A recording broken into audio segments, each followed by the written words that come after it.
நம்ம இன்னைக்கு second day வந்து லைன்ஸை வந்து டீட்டெயிலாக பார்க்கலாம். சேம் நான் லாஸ்ட் கிளாஸில் சொன்ன மாதிரியே வந்துட்டு ஹரிசாண்டலாக வந்து லைன் போட்டுக்கலாம். உங்களுக்கும் வீட்டிலேருந்தே மெஹந்தி கற்றுக்கணும்னு ஆசை அப்படின்னா நம்ம சேனலை சப்ஸ்கிரைப் பண்ணிவிட்டு மிஸ் பண்ணாமல் பாருங்கள். இப்போது வெர்டிக்கல் லைன் ட்ரா பண்ணியாச்சு. அடுத்தது வந்துட்டு ஸ்லாண்டிங் போட்டுக்கலாம். நீங்கள் நியூ ப்ராக்டிஸ் பண்ணும்போது அப்ஸ் அண்ட் டவுன்ஸ் வந்து இருக்க தான் செய்யும். அடுத்தது பார்த்தீங்கன்னா 2 லைன்ஸ் வந்து போட்டுக்கலாம்.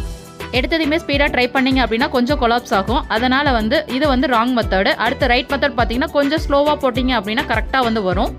உங்களுக்கு இருக்கக்கூடிய லெஷர் டைமில் 1 hour வந்து டைம் ஸ்பெண்ட் பண்ணி இந்த மாதிரி வீட்டிலேருந்தே நீங்கள் வந்து ட்ரை பண்ணலாம். இப்போது பார்டர் போடணும்னு நினச்சிங்க அப்படின்னா ஈக்குவலாக வரணும் அப்படின்னா 4 லைன்ஸ் வந்து நீங்கள் ட்ரா பண்ணிவிட்டு சென்டரில் மட்டும் 2 times வந்து ஓவர் ரைட் பண்ணினீங்க அப்படின்னா அந்த பார்டர் வந்துடும். இப்போ வந்துட்டு செக்குடு போடலாம். நம்ம ஹரிசாண்டல் போட்டுட்டு அதே சமயம் அதே மாதிரி வந்து வெர்டிக்கல் போடலாம். அடுத்து வந்து ஸ்லாண்டிங் போட்டுட்டு அதில் வந்து நம்ம செக்குடு போடலாம். அடுத்து வந்து ஜிக்ஸாக் போடலாம். இந்த ஜிக்ஸாக்ல பார்த்தீங்கன்னா அப்ஸ் அண்ட் டவுன்ஸ் வந்து இருக்கிற மாதிரி தெரியும். லாஸ்ட்டாக தேர்ட் மெத்தட் பார்த்தீங்கன்னா ஈவனாக ஒரே மாதிரி இருக்கும். இந்த மாதிரி ட்ரை பண்ணுங்கள். சேனலை சப்ஸ்கிரைப் பண்ணாதவங்க சப்ஸ்கிரைப் பண்ணிட்டு பாருங்கள். தேங்க்யூ.